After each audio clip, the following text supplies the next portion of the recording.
Okay, this is the first video I'm going to do of this type. I don't normally do lock videos. I've been watching a lot of lock videos, and I've had this lock on stuck to my filing cabinet for years, and I forgot the combination to it. And I searched on some of the popular channels and did not find this particular lock with a suitable method to get it open that I could get it to work.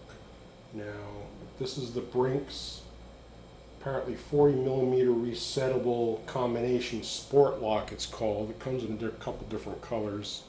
I've seen it in pink online and blue and green. Anyway, this one has the word actually worn right off of it. It's been around for a while.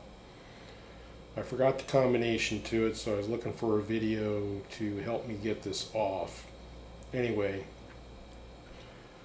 I found an acceptable method that I was actually able to get to work, but I didn't see a way to actually, nobody was showing how to do it. They just told you how to do it. So I figured I'd show an example of how to do this. I did see videos that involve this little lever in the back that's used for changing the code. Now this lock is open now because I wanted you to show, you can clearly see what the code is now is 1859. So I just wanted to show you that so you know that I'm just not knowing the combination when I do get it open. So what I'm going to do is turn this thing over like they do, and I'm going to move this little lever up and over, and then I'm going to flip the dials around to set a new code. It really doesn't matter what it is. And then I'm going to flip it back, set it all, close it, and then set them all back to 0. Now this lock has a feature where if you turn them all to the right, they'll actually stop at 0. I guess that's so you can, if it's dark or you can't see the lock, you can actually make them all go to 0 without looking, and then count your way to the code. So you don't actually have to see the lock to get it open, which is kind of neat. Anyway, so I'm gonna show you this method of using a feeler gauge or something of the sort to get this open. Now what happens is, if you take something, I just use a standard kitchen knife, which is the way I'm going to do it because I don't have any special lock tools. And if you put it in there just above each wheel, the lock only goes so, the tip will only go so far in. But as you move it around to the new numbers, only the tip fits in there. And you keep trying it.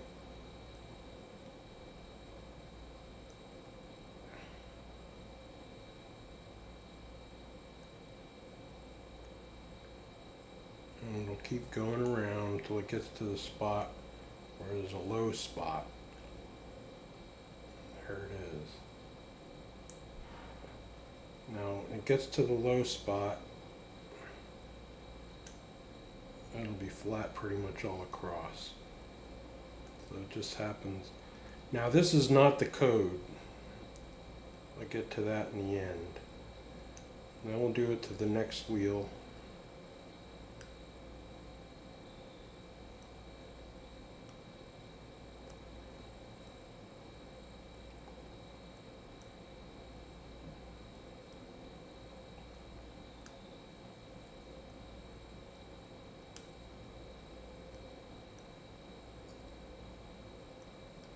I'm just feeling, because eventually you'll feel the indentation come up.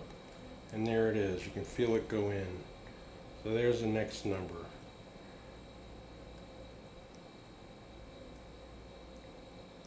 If you slide it back and forth, you'll actually feel it come up to the right, and then you just move it into place. If you actually do this, you'll feel what I'm talking about. And here it comes. And there it is.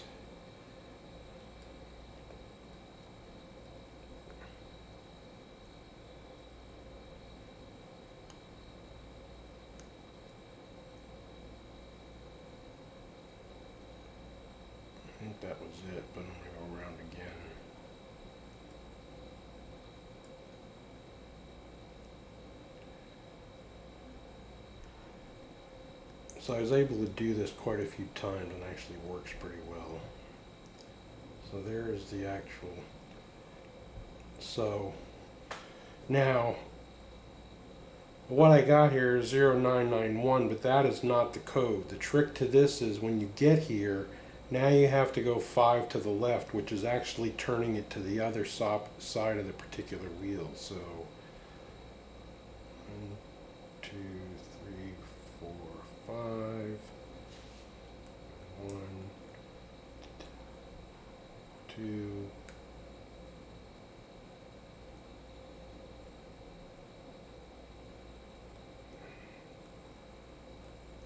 4, 5. 1, 2, 3, 4, 5.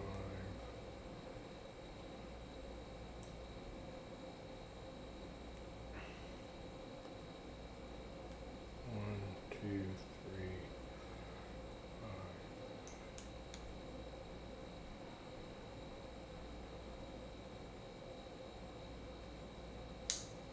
There you go. So it was the reverse side of the original code that you find, and that's how you get the lock open.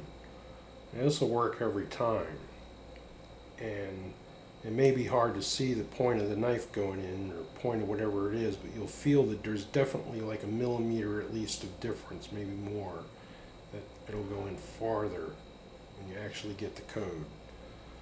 So that's all there is to that, and it certainly was beneficial to me to know how to do this so I could reuse the lock. Anyway, thanks, and thanks for taking a look at this video.